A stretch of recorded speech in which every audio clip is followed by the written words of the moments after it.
In the first coordinated Western action against Beijing under U.S. President Joe Biden, the United States, Britain, Canada, and the European Union imposed sanctions on Chinese officials Monday for human rights abuses in the Chinese territory of Xinjiang, home to many ethnic minority groups.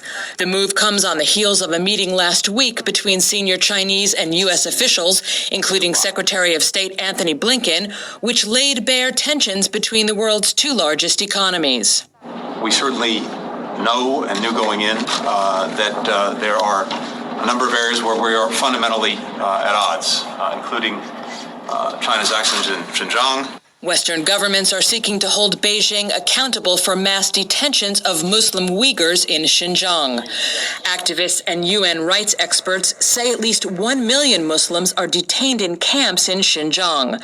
They also accuse China of using torture, forced labor, and sterilizations.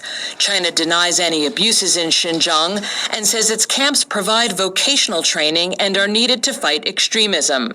Ahead of meetings with EU and NATO ministers in Brussels this week, Secretary Blinken on Monday said in a statement that China, quote, continues to commit genocide and crimes against humanity in Xinjiang, and that a united transatlantic response against Beijing, quote, sends a strong signal to those who violate or abuse international human rights.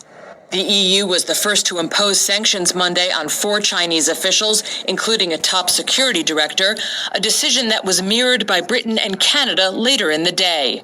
The U.S., which had already blacklisted the top official in Xinjiang last year, added other senior Chinese officials to the list Monday. Beijing hit back immediately with punitive measures against the EU, blacklisting European lawmakers, diplomats, including families, and think tanks, and banning their businesses from trading with China. All right.